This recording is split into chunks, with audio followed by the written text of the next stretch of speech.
Hey guys, welcome to the Nick Bahe YouTube page. You know what you need to do. You need to subscribe, you need to ring the bell, you need to like the page, you need to leave a comment. I appreciate you. All right, here we go. Welcome into another edition of the Nick Bahe podcast, and we certainly have a lot to talk about. It's been an interesting week regarding Nebraska football. Everybody kind of in wait-and-see mode and what's going to happen with these coaching hires. Got one coaching hire to discuss with you and Mickey Joseph. Going to get to that in a second. Again, we're taping this. It's December 3rd.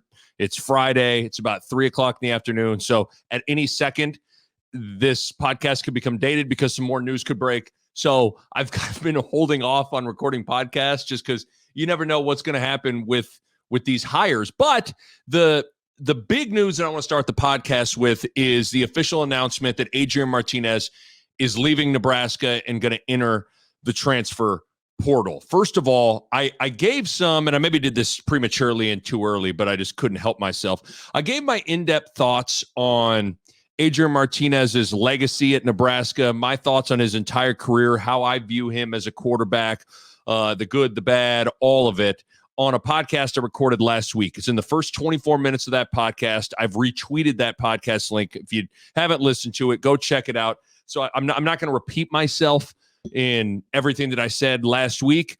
But if you want my thoughts on Adrian Martinez, how he arrived, how he now exits, it's all right there. But with the news officially coming out that Martinez is entering the transfer portal and leaving Nebraska, that does provide some semblance of finality of the Martinez era at Nebraska. And now that it's officially official, I got some thoughts on it. I guess first of all, it's probably best for all parties involved. Kind of feels like this situation's run its course. It kind of feels like Adrian Martinez needs a change of scenery. It kind of feels like Scott Frost in Nebraska and everything involved with the program maybe needs to hand the keys to the car to someone else. I do sometimes think to myself, man, we don't want to get too comfortable saying goodbye and explaining away Nebraska losing its best and most talented players and leaders on the team. Just like, whatever. You know, we did that with Wan'Dale Robinson. Like, who needs him? Well, he turns out you saw him in Kentucky. He's pretty good. And I don't want to fall back into that trap with Adrian Martinez, but much like Wan'Dale, much like Adrian Martinez, there's not a lot of winning. And for as much as we can talk about how talented those guys are, Nebraska wasn't winning with them. And so, I mean, I think the $64,000 question sometimes is like, okay, is it those guys? Is it the program and what's around them? I mean, because there's kind of a saying in sports of every bad team has a best player. And, you know, was that Martinez? Was that Wan'Dale Robinson? I mean, I think reasonable minds can differ, and there's probably an argument to be made on a lot of different sides with that. But I just think, you know, and first of all, am I surprised? No.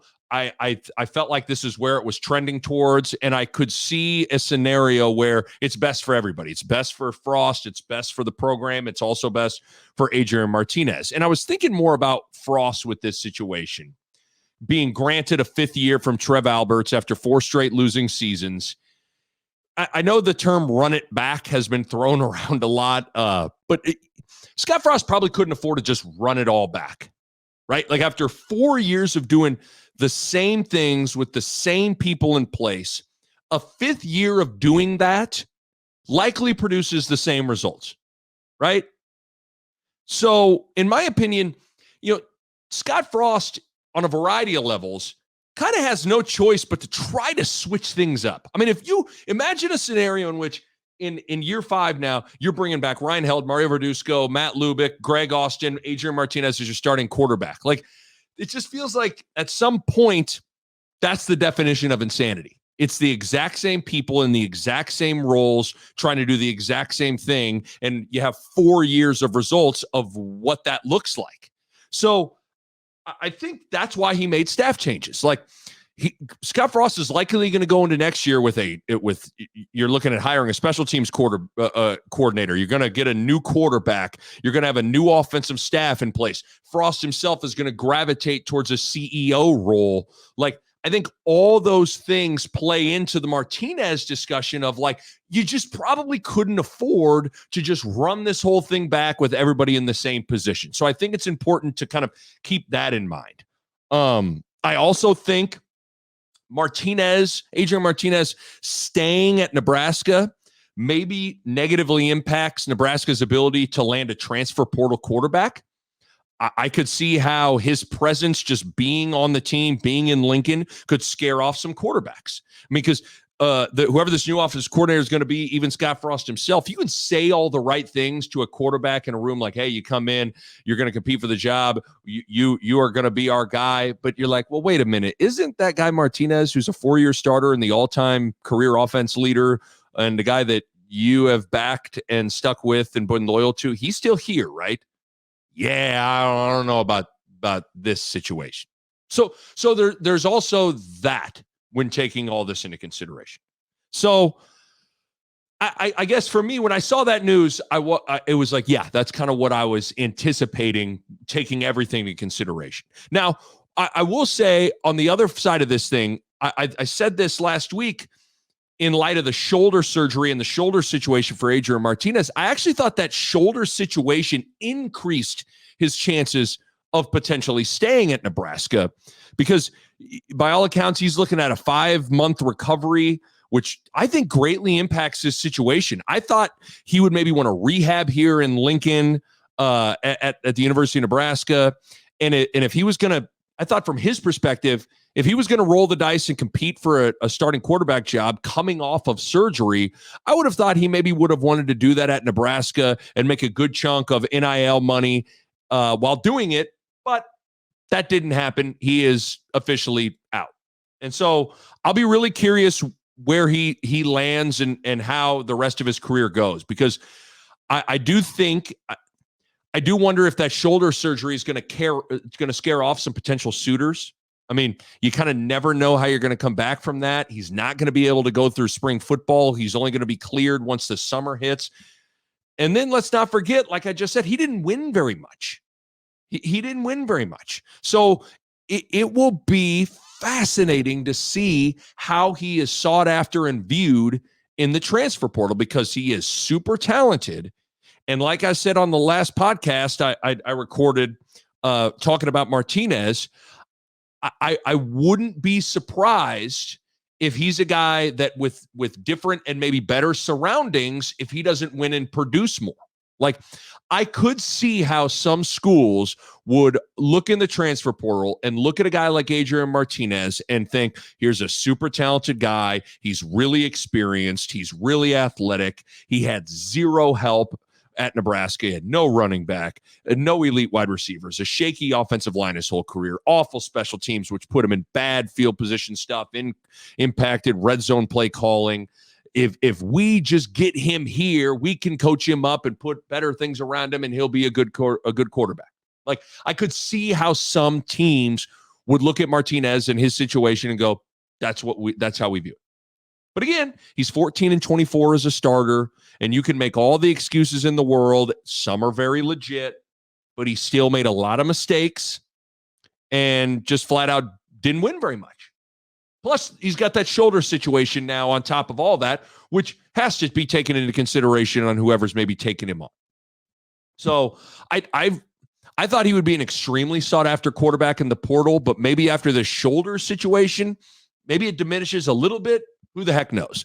My guess is oftentimes when guys enter the transfer portal, they head closer to home, i.e. Wan'Dale Robinson going back to Kentucky. Like, more often than not, when guys transfer, they go closer to home.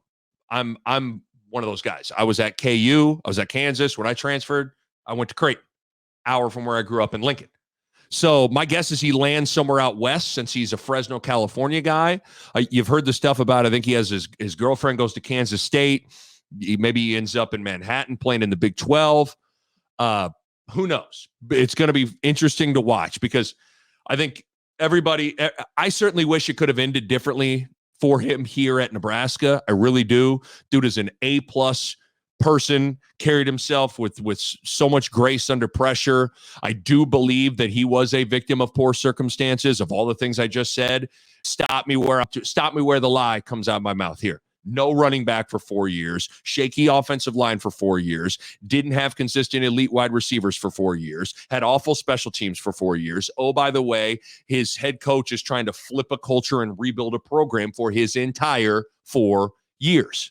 If you don't think in a roundabout way that's going to impact the quarterback spot, I don't know what to tell you, right? Like, I don't know what to tell you. So I wish Adrian Martinez the very best of luck. And I know for me, he is going to be a guy that I am going to be tracking where he goes. And every Saturday in the fall next year, I am going to be looking up when he's playing. I'm going to be watching him, and I'm going to be rooting for him. Pretty amazing considering how this dude arrived back in 2018 as the handpicked guy by the hottest coach in the country, who was a Heisman contender going into his sophomore year. For him to end his career in he's got a shoulder sling. He has a losing record, doesn't have a single winning season, didn't go to one bowl game. It just, I don't know, anybody could have anticipated the Adrian Martinez story unfolding the way it did at Nebraska, but that's how it unfolded. So Adrian Martinez officially entering the transfer portal. Be interested to see where he goes. I'm certainly going to be rooting like hell for the dude. Martinez, much respect. I think I speak for all Nebraska fans, Nebraska media members, and every Nebraskan. You represented in the right way. You are a warrior, a total. The dude played with a broken jaw. Like, think about that. Think about that.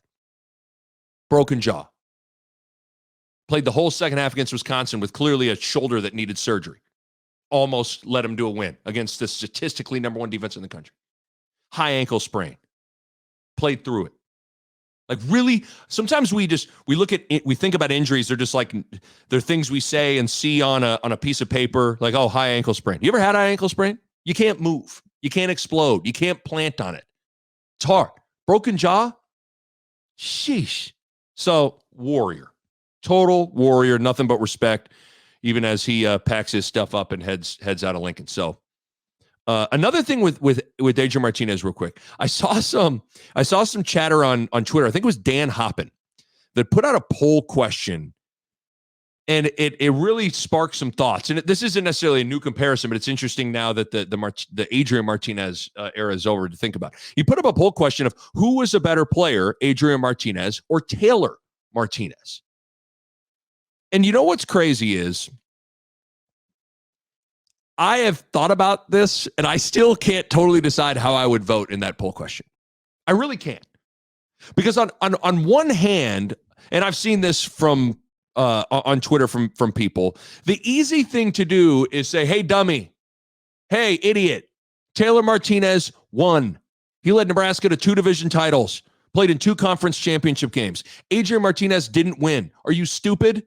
Of course the answer is Taylor Martinez. Like, I've heard that from a lot of people. And to that, I would say, listen, I get what you're saying, but I also think it's pretty disingenuous to not look at the entire circumstances of each quarterback and take that into consideration. Look at what Taylor Martinez had around him and compare it to what Adrian Martinez had around him. I mean, it's not even comparable. It's not. Look at the weapons Taylor Martinez had around him. Rex Burkhead, Amir Abdullah, Quincy Enunwa, Levante David, Jared Crick, Prince Amukamara, Alfonso Denner, Deshaun Gomes, Eric Hagg, Quincy Enunwa, Kenny Bell. I could go on, and but you get the point. Compare that to Adrian Martinez. He's throwing the ball to Cade Warner. At running back, it's a mixed bag of Maurice Washington, Greg Bell, Wan'Dale Robinson having to come over from the slot spot. Ramir Johnson, Marquise Stepp.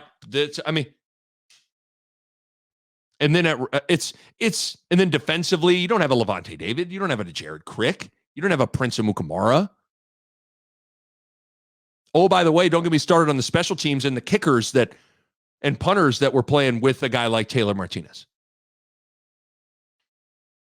So I think you have to take all that into consideration on some level. But the reality is, Adrian Martinez and Taylor Martinez were really, really very similar players. Both wildly athletic, both extremely turnover prone. Both were kind of turnover machines. When they were good, they were really good. And when they were bad, they were really bad. Both were benched at some point during their time at Nebraska. Both were injured a fair amount. But Where they were different was how they carried themselves and how they spoke publicly to the media in particular. Adrian Martinez looked and sounded like a quarterback. Taylor Martinez looked and sounded aloof. Like he didn't fit the description of what we conjure up in our minds when we think of a quarterback or we think a quarterback should sound like. Like Taylor Martinez was recruited to be a defensive back and he transitioned into being a quarterback. And for a lot of people, he was viewed by a lot of people that he was an athlete playing quarterback, not necessarily a pure quarterback. Adrian was a pure quarterback. In fact, he was handpicked by, again, the Golden Boy, Scott Frost, who is a former quarterback, known as a quarterback guru, who was the hottest quarterback hottest coach in the country back in 2018. This was his handpicked quarterback. Like, all that stuff impacts how you view it, right or wrong. It impacts how you view the whole picture of Martinez, Adrian Martinez, it is. And what's crazy is, even though they are similar, of all the things I laid out, I trusted Adrian more. And I know that sounds bizarre if you're just looking at a final record. Because honestly, I feel like that has nothing to do with their play on the field, and it has to do with how Adrian Martinez carried himself and spoke. This is just me. I never trusted Taylor Martinez in a big spot. I just didn't. Even though he came through at times.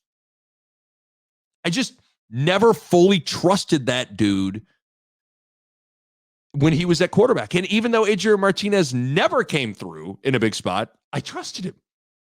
I trusted him more. Isn't that weird? Like, I'm just being totally an open book with you guys on how I view the two quarterbacks. Because I know the reason I know my logic is flawed. One guy won, one guy didn't. One guy came through a few times in a big spot. The other guy never did. But for whatever reason, I trusted Adrian more than Taylor Martinez. And as we talk this out, I guess what I'm saying is, if you listen to how I'm arguing, like, I guess I'd probably cast my vote for Adrian Martinez on who is the better player. Even though it doesn't make sense. And it's way harder to justify. I mean, it's impossible to justify. But I guess for me, it just comes down to a few things. Number one, Taylor had 100 times more help around him than Adrian Martinez did. You put Adrian Martinez in Taylor Martinez's spot, I think he wins the same and maybe even more, to be honest. And then number two, I am one of those guys who thinks leadership, both verbal and nonverbal, matters at the quarterback spot. Taylor didn't have it. Adrian Martinez did. So I guess if I had to vote, I'd vote for Adrian Martinez, which is just weird how sometimes you process things in your head. I know it doesn't make sense if you look at just a blind resume of like wins, losses, all those sorts of things. But that's where I've been in the media for, now, gosh, what is this, my 12th year? I mean, I covered all of Taylor Martinez's career. I've obviously covered all of Adrian Martinez's career. I mean, I watched every snap, every play, and thought about those guys a lot. I guess I'm going with Adrian. Weird how you process that stuff. Okay. Mickey Joseph. So I, like all of you, I'm sure, have been waiting each hour of each day this entire week for the big announcement of new staff members being hired by Scott Frost. And we finally got some news with the hiring of wide receiver coach Mickey Joseph from LSU, which to me sounds like it is a huge get for Scott Frost. He's a big-time recruiter, former Nebraska quarterback, seemed like a guy that was high on Scott Frost's priority list of landing when he made some coaching changes. And when you look at Mickey Joseph and you look at Nebraska, the bottom line is this: Nebraska needs more and better impact skill position players, period. Nebraska needs more impact skill position guys. They don't have enough of them. They do not have enough of them.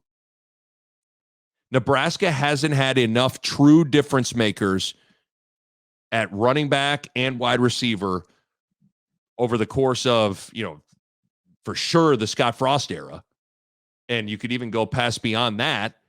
And again, it's funny, like everybody talks about Stanley Morgan like he was Jerry Rice. It's like he was good, didn't play in the NFL. That's kind of what it takes.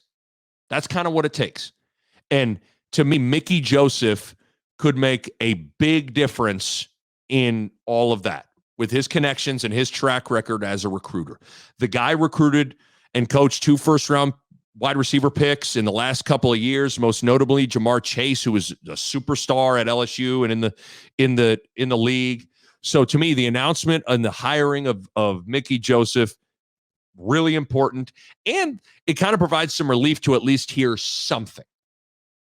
Because there is that the big hire is still out there in whoever this offensive coordinator hire is going to be. And it's hard to not be stressed out a little bit as you consume all of this from afar for Nebraska, right? Like, I think for me, when Scott Frost announced the firing of the 4 staff members with still 2 games to go in the season, I think everyone assumed that Scott Frost would have at least his offensive coordinator locked in and in place kind of on maybe Monday after the Black Friday Iowa game, Tuesday, for sure by Wednesday. I think that's kind of what the school of thought was. Okay, they're getting a jump start on this so they can hit the ground running, recruiting, and doing all that. Which maybe was silly to think because at the end of the day, the season is still going on. And the other thing that you can never necessarily predict, the other thing is I do think the massive moves from Lincoln Riley leaving Oklahoma to USC and then Brian Kelly leaving Notre Dame and going to LSU has sent shockwaves throughout the college football hiring world to where everything is now kind of in flux. I mean, maybe Scott Frost had Mickey Joseph locked up and then Brian Kelly takes the job and he wants to see if Brian Kelly wants to keep it, whatever, right? Who knows? But the dominoes of these coaching carousel moves, especially when big ones happen. It's one thing when Kent State has fired their head coach. Like, okay, well, but it's when it's USC and Oklahoma and LSU and Notre Dame, there's a lot of moving parts with all that. So certainly that's probably a part of what potentially could be holding some things up or what's going on behind the scenes. Because I do try to remind myself of those things as I begin to have that panic set in and wanting to smash that panic button with everything, because sometimes I succumb to that smashing that panic button and go, oh man, I can't help but think that every day that passes, the chances of Frost landing his top choice at offensive coordinator diminishes greatly, which I don't know if that's true or not. It's certainly unsettling to kind of have those thoughts in my mind. Now, just because you don't land your top guy doesn't mean the other guys are doomed to fail. But as I say that out loud, I'm also willing to say I have no clue what's going on. I have no idea. I don't know what Scott Frost's list looks like. I don't know who his top choices are. I don't know who is locked in already and who isn't, who has said no, who hasn't even interviewed yet. I don't know any of that stuff. So who really knows what's going on? I don't know. You don't know. But that void of information and silence does kind of make you go mad. And it makes you nervous. And for me, in that silence and in that void of information, you get to thinking about things and sometimes you overthink it. But I hear a few of my thoughts over the course of this last week. You hear a bunch of names for offensive coordinator. And I'll say, all I'll say is this. Even though Scott Frost is making changes and giving up play calling and handing the keys to the offense to someone else, I do sometimes hesitate to think in this situation, back against the wall, Scott Frost was granted another year, but it's pretty much understood he's got to win or he is going to be fired from his alma mater and his home state. In that situation, while you're willing to do anything to make sure that this works, I also think you got to look at it at a human level and really think about it from Scott Frost's perspective, in that I don't see Frost completely deviating from what he knows and what he believes in from a style standpoint in this 1 year, you got to win or it's over situation. Meaning, I still think Nebraska is going to run some sort of spread-based system. I would think Scott Frost is kind of thinking to himself, listen, if I'm going to fail, I'm going to fail doing what I believe in and what I know best. Which, again, is more spread stuff.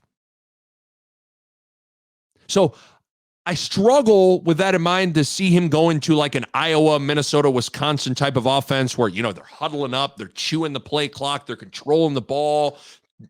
They are running between the tackles the whole game, off tackle, play action boot, fullback dot. Like, I struggle to see that becoming what things look like next year with whoever this offensive coordinator is. Maybe I'll be wrong, but I got to think he's like, man, if I'm going out, I'm going to go out doing what I know. And so I'm going to hire somebody in that mold. Because to make the type of shift to go to Minnesota, Wisconsin, Iowa's type of offense, I mean, that's a hard shift to do with your personnel. I mean, do you have the personnel to fit all that? So that was one thought I had. Now, what does that really even mean? I'm not sure, other than I think whoever he hires will share, at least on some level, a similar vision of offensive style and offensive philosophy. The other thought I had was this.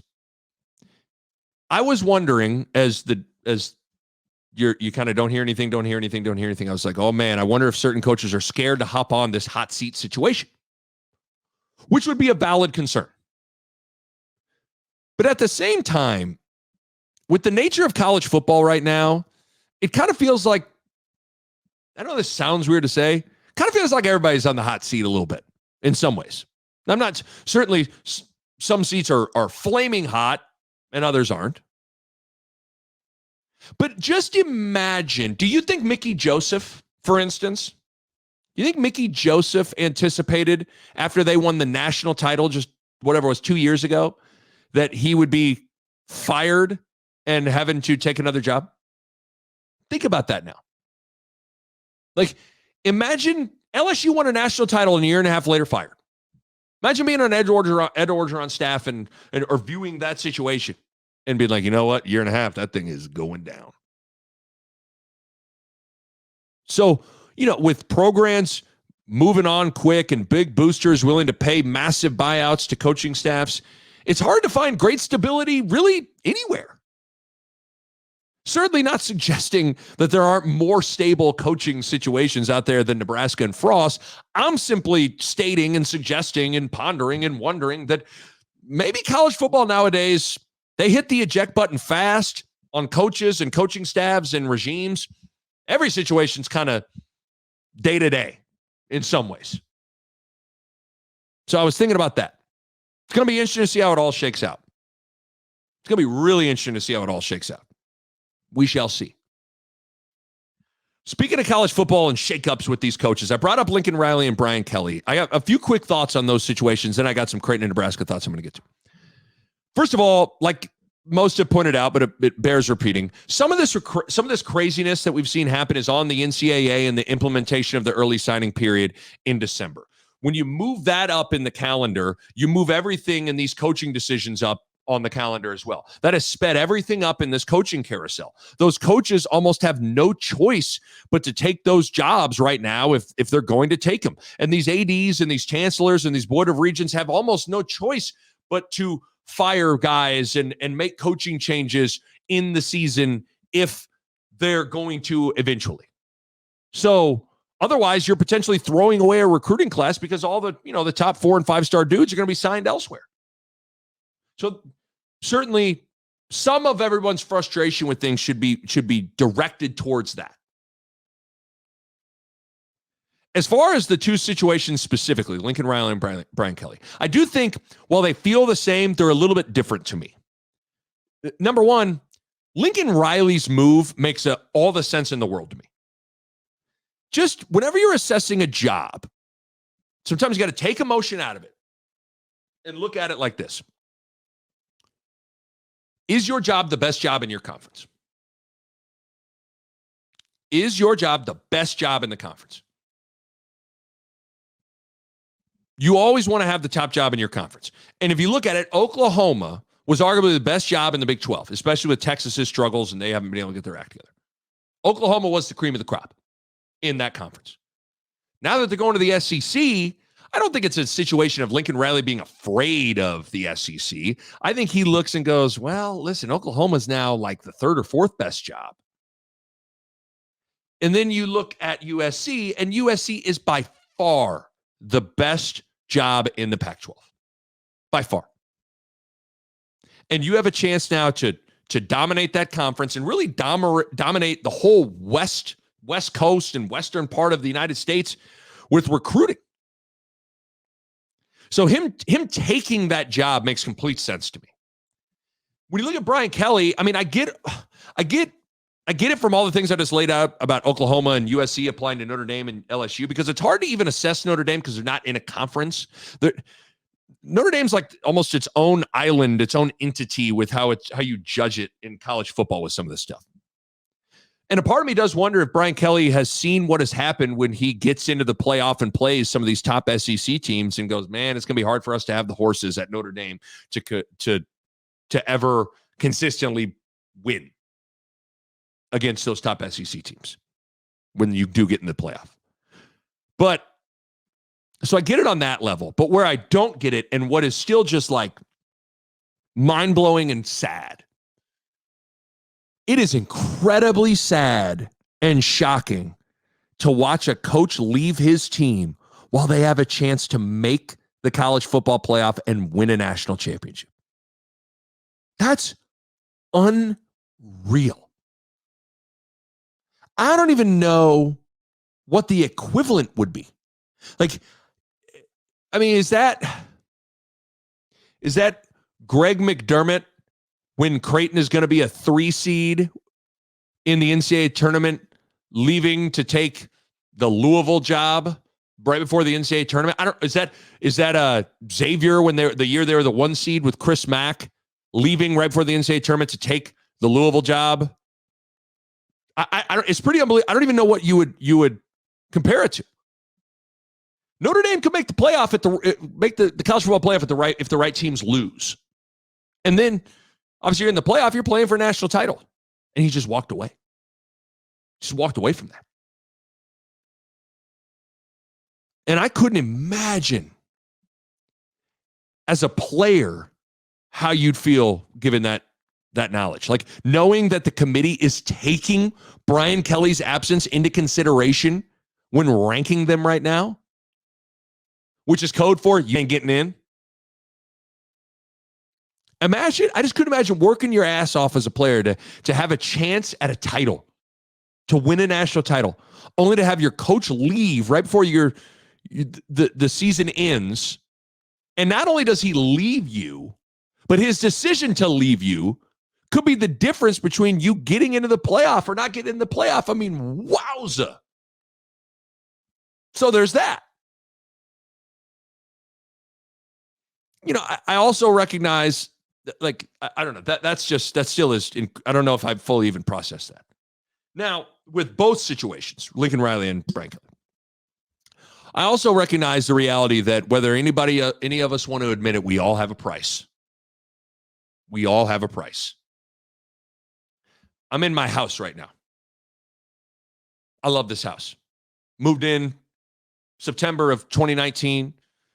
Done some work to the backyard, put some money into it. I love this place. That doesn't, and I have no intentions of moving, but if someone knocked on my door right now and said, I'll pay you this amount of money for it, and it was the right amount, I'd be like, honey, pack up. We're out of here. Everything has a price. For as much as all you right now out there right now want to act like I would never do anything like Lincoln Riley and Brian Kelly would do, well, for $100 million, there's a lot I'll do. What's that Chris Rock line, which is a great line? A man is only as faithful or loyal as his options. Like it or not, that's true most of the time. Sometimes there is an amount of money that is just too much to pass up. So there's also that element of it too. And I also think with Lincoln Riley, I wonder if I'm a guy that would value my privacy and some element of being able to go out and live my life without being in a fishbowl. And I think Los Angeles allows for that more so than Norman, Oklahoma. Like sometimes I wonder what it's even like for Scott Frost. Can Scott Frost or, Tom Osborne back in the day, or Tom Izzo in East Lansing, or Bill Self in Lawrence, Kansas, or Nick Saban in Tuscaloosa, can those guys go anywhere without literally feeling like they're in a fishbowl and everyone's staring at them and everybody's crowding around? In LA, you can get lost in the millions of people and celebrities of it all. And I wonder if there's also that a little bit for Lincoln Rice. So there's a lot to consider. By the way, watching these coaching situations and coaching changes and guys leaving and all that stuff has kind of drummed up some old emotions and memories for me, because unfortunately, I'm very experienced as a player and a recruit with what these situations are like to go through. And I tweeted some stuff about this earlier this week, but what's tough is lost in the whoa and excitement and discussing all these sorts of situations. Brian Kelly, LSU, USC, oh my God, Lincoln Riley. What? Lost in all those conversations is there are some 18-year-old recruits and even some players on the current rosters whose lives have just been flipped completely upside down. Been just completely flipped upside down. Now, that's the nature of life, but it doesn't change that fact. Because I dealt with it. On two fronts. Like I vividly remember April 2003. I was at Lincoln Southeast High School. I had just gotten some shots up after school. I'm driving home. I come into my front door. I turn on the TV right there in my kitchen, and I see the news on ESPN. Roy Williams leaves Kansas, going to be the head coach at North Carolina. And I thought I was going to faint in my kitchen. I was devastated. I had just, after spending 2 or 3 years stressing about going on visits and thinking about my college basketball decision and where I was going to go spend the next 4 years of my life, who I wanted to play for, what system I wanted to play in, I had arrived at the decision that I was going to go play for Roy Williams at the University of Kansas. And then, boom, Roy Williams is headed to North Carolina. And I'm like, oh my God. Just like that, rug pulled out from underneath me.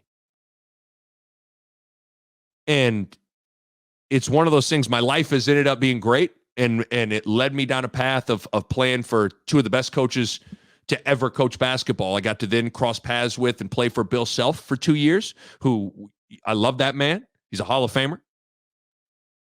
And then it ultimately led me to go to Creighton and play for Dana Altman, who I think is a future Hall of Famer. And I love that man. So my life has ended up well, but I'll never forget that feeling in my kitchen in April of 2003. And I'll never forget the subsequent weeks of figuring out what the hell am I going to do? Because a little bit, I don't want to bore you guys with a little bit on my background.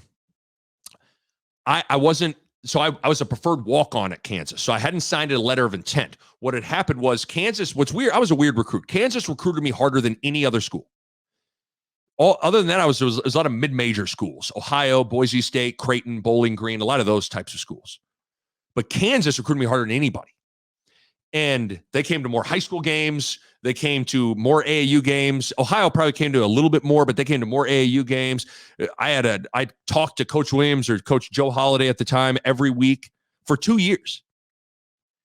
And they were always upfront and honest with me. At the end of the recruiting cycle after my junior year, heading into my senior year, they said, here's what we see you, Nick. You are 6th on our list of top perimeter players. We are going to take 3 perimeter players. We have offers out to 5 guys. If some of those guys turn them down and it gets to you, scholarship's yours. I was like, cool. Love the honesty. All right, I'll wait it out. J.R. Giddens, McDonald's All-American, he commits to Kansas. Jeremy Case scored 2,000 points for McAllister, Oklahoma. Really good shooter. He commits to Kansas. But then Shannon Brown commits to Michigan State. Marcus Dove commits to Oklahoma State. It comes down to Omar Wilkes, and I'm right behind him. Omar Wilkes, son of Jamal Wilkes, is deciding between UCLA and Cal and Kansas, and Omar Wilkes chooses Kansas. So I'm the odd man out. And right after that decision happened, I had Kansas kept on recruiting me, and Roy Williams then convinced me, said, hey, listen, I see a role for you here. We still want you here. Would you be interested in walking on? We still want you here. And after considering all these other options, I decided that's where I wanted to go. The reason I bring that up, my situation was unique. So now there's nothing contractually binding me to the University of Kansas, which was good and bad. It's good because it allowed me the flexibility. If I wanted to pursue some other options, I could have, because there was nothing binding me to KU. But it was bad because all it would have taken was for Bill Self to swoop in and go, Nick Bahe, I don't want that. No, I don't want him. And now I'm sitting there. It's late April, early May. Summer school starts in a month for a lot of these schools, and I'm left going, where am I going to go? I don't know. I still don't know what I would have done if Bill Self would have said, I don't know. I don't know. Because it was a different world back in 2003. There was the transfer portal wasn't like it was. Scholarships that people usually didn't have scholarships open, all those kinds of things. So I guess I'm bringing that up because like a lot of this week has kind of conjured up some old emotions of the stress of like, what am I going to do? Who's going to be the next coach at Kansas? Where am I going to go? Do I fit this guy? Does this guy want me? Do I even want to go play for this guy? Remember when Bill Self was hired, I was like, okay. I mean, I had watched Darren Williams and D. Brown, Luther Head. I love that team. I'm like, okay, I got to meet with him. All this stuff. I mean, it's stressful. It is stressful. And now, I mean, as time has passed, like, listen, I don't blame these coaches for doing what's best for them, but some of these recruits then are put in a really tough spot. They're put in a really, really tough spot. The other thing with this, everything that's happened with Brian Kelly, Lincoln Riley this week, has been, people have talked about how, in particular, the Notre Dame players found out Brian Kelly was leaving them, that they had to find out through Twitter, social media, and the news. They didn't hear it from Brian Kelly. And then by the time the news got out, there was, the report that Brian Kelly sent a message to all the players, hey, yep, it's true, I'm leaving. There's a meeting tomorrow at 7 a.m. I'll explain to you that. And unfortunately, I know a thing or two about that as well, because after my junior year at Creighton, we had just lost in the NCAA tournament in the first round to Nevada. And so after my junior year, Dana Altman left to take the Arkansas job for about 48 hours. Now, and ultimately, a shocking twist, he comes back to Creighton. If you remember, he went through the introductory press conference, did the Pick Zooey thing and all that stuff, and then 48 hours later, he's back in Omaha as the Creighton coach. But the reason I bring that up is because I didn't find out about that from Dana Altman.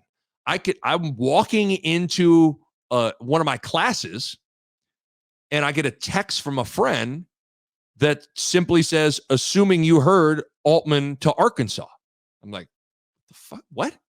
Huh? So I'm immediately calling some of my teammates. I'm calling Dotzler. I'm calling Dane Watts. I'm like, wait, were you guys hearing this? What? Lo and behold, it was true.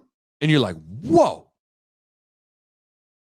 And I remember at the time feeling really upset about that for a while. Like really upset. Yeah, I would say things like, it's not him leaving is one thing, but the fact that he didn't tell us we didn't hear it from him first, that really bothers me. And all I know is that the more I get removed from that, the more I think two things. Number one, it would have hurt either way. Whether I heard it from a text message from my friend and then verified it online, or Dana Altman called us in and told us, it would have hurt either way. And then the second thing is along those lines is, sure, ideally it would have been nice to hear it from Dana Altman first, but we don't live in an ideal world, especially with big news like that. The one thing I will say, though, with all this stuff. So one of the players at that 7 a.m. meeting for Notre Dame videotaped Brian Kelly's meeting with the team and telling him that about why he took the LSU job and all this stuff. And I watched that video, and it couldn't have been more different than when Altman finally met with us to tell us he was leaving. Because I'll never forget that meeting. Because Dana Altman, Mr. Stoic, never would show sort of sentimental emotion. Very rarely. When Dana Altman finally met with us a few hours after the news broke in the locker room that he was in fact leaving for Arkansas, he walked in, he could hardly speak.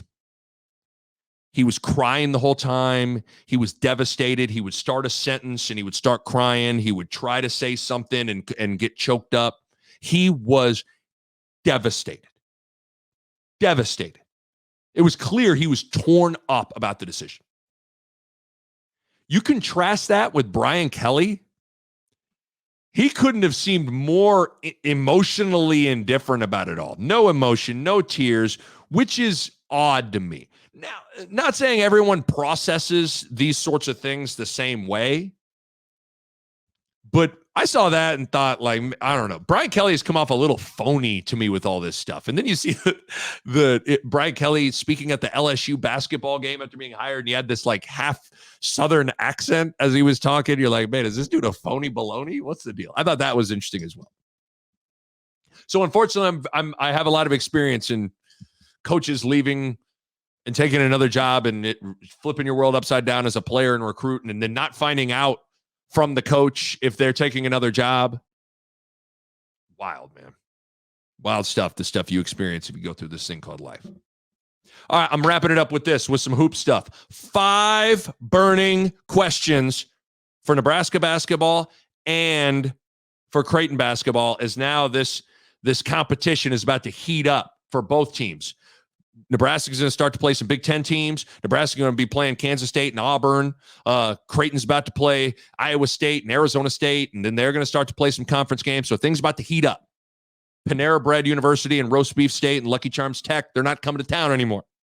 It's about to get real. 5 burning questions for Nebraska basketball and Creighton basketball. Start with Nebraska. Question number 1, can they find some three-point shooting? Can Nebraska find any three-point shooting? They rank 314th in the country in three-point shooting. 314th. They're shooting 27% from 3. They got to get that fixed, man. They want to take a bunch of threes. It's a huge part of their offense. They got to start making them. Can they? Big question. Question number 2. Can Nebraska find a defensive stopper? With Trey McGowan's out, Nebraska is severely lacking a solid defensive stopper, which is a big problem as this competition starts to increase. You saw Seaborn the other night for NC State light up Nebraska for 39 points, and he could get it to the rim at will and do whatever he wants. Who is going to emerge as that defensive stopper? Nebraska has to find someone to take on that role a little bit. Can they? Question number 3. Can Nebraska find some toughness, man? You look at Nebraska, outside of Derek Walker, Nebraska doesn't really have a single guy who seems to really take pride in and identify themselves as a dude that is, I'm gonna kick your ass, I'm gonna play defense, I'm gonna rebound, I'm gonna take a charge, I'm gonna dive on that loose ball, I'm gonna block out. They don't really have a lot of guys like that outside of Derek Walker. And I get it. Nebraska's a team that's built to outscore you, but they still got to have some fight on defense. Nebraska is a team that is littered with offensive-minded, not overly physical players, which is fine. There's a lot of teams that aren't necessarily, big, bruising, enormous dudes. But they got to find some sort of teeth in their defense and rebounding and mentality, especially in the Big Ten, a league that I consider to be probably the roughest, most physical, like you better be a grown-ass man type of dude and type of team if you want to win it. Huge question mark. Can Nebraska find some toughness? Question number 4. Can Alonzo Verge continue to trend in the right direction? We talked a ton about him on this podcast. Alonzo Verge is the catalyst to Nebraska's team, and in particular their offense. When he plays well, Nebraska plays well. When he struggles, Nebraska struggles. He's a guy, we've talked about it. He played off the ball at Arizona State. He wasn't the primary ball handler. He's a guy that's more naturally inclined to want to score the rock. Can Fred Hoiberg continue to get him to balance that aggression to score with running the team, distributing the ball? I'm going to keep hammering that point because it is a big one, and it's a big burning question. Can Alonzo Verge continue to trend in the right direction, being a run-the-team type of point guard? And then question number 5, can Nebraska win a close game? versus good competition. Nebraska's had a hard time closing out games. They've had a hard time winning close games. And this season's kind of been no different. They've had a hard time finding a way to win, man. Against NC State, they had numerous chances to win. First of all, it should have never even gotten to overtime. They're up 14 points at one point in the second half. But then think about this. So they're up 14 in the second half.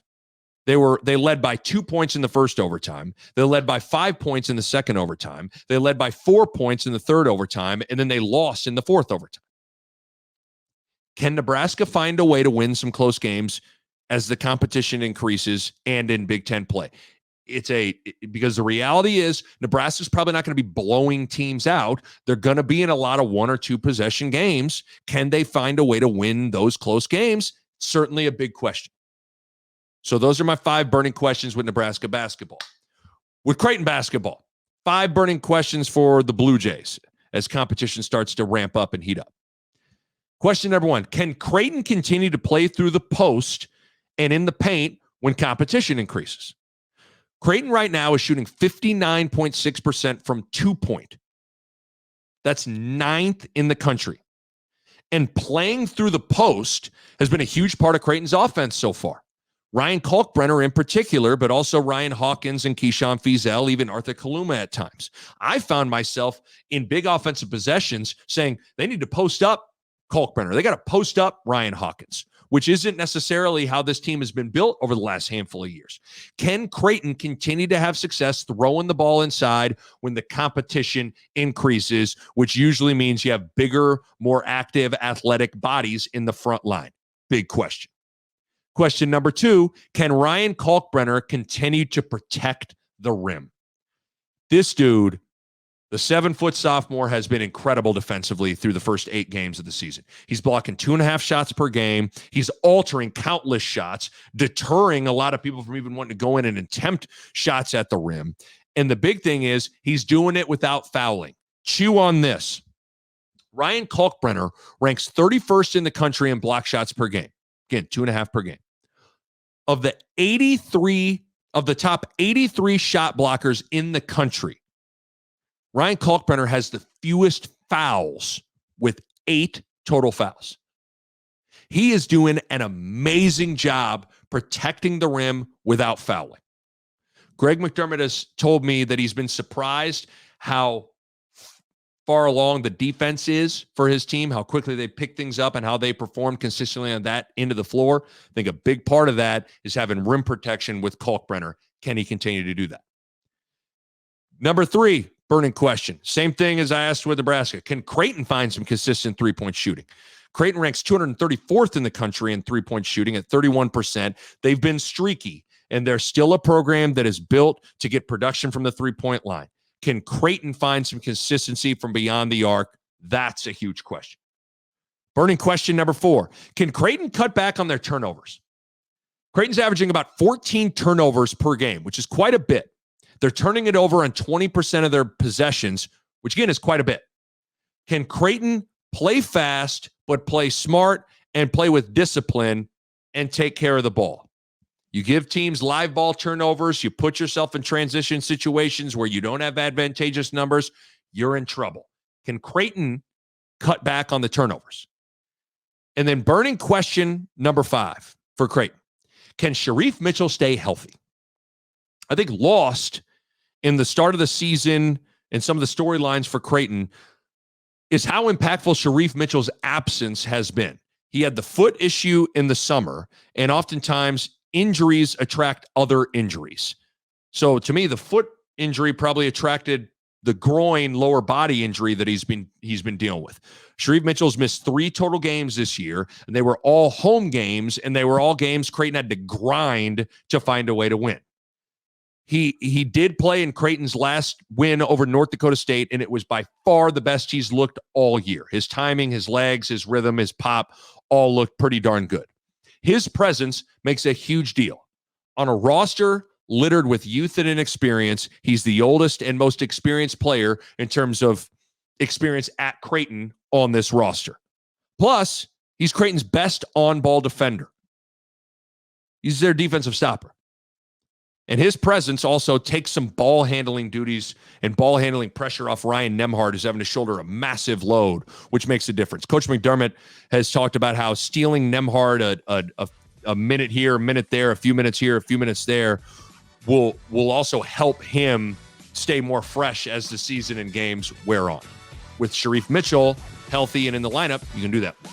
So can Sharif Mitchell stay healthy? That's the fifth and final burning question I got for Creighton as their competition increases and Big East play is right around the corner. There we go, baby. Appreciate you downloading, listening to the podcast. Make sure you click that subscribe button. For the YouTube viewers, make sure you click that subscribe button. It all helps your boy out, and we will be continuing to monitor various things with Creighton basketball, Nebraska football, and those hires. We'll get you covered, as always, on the Nick Bob Podcast. We'll catch you next time.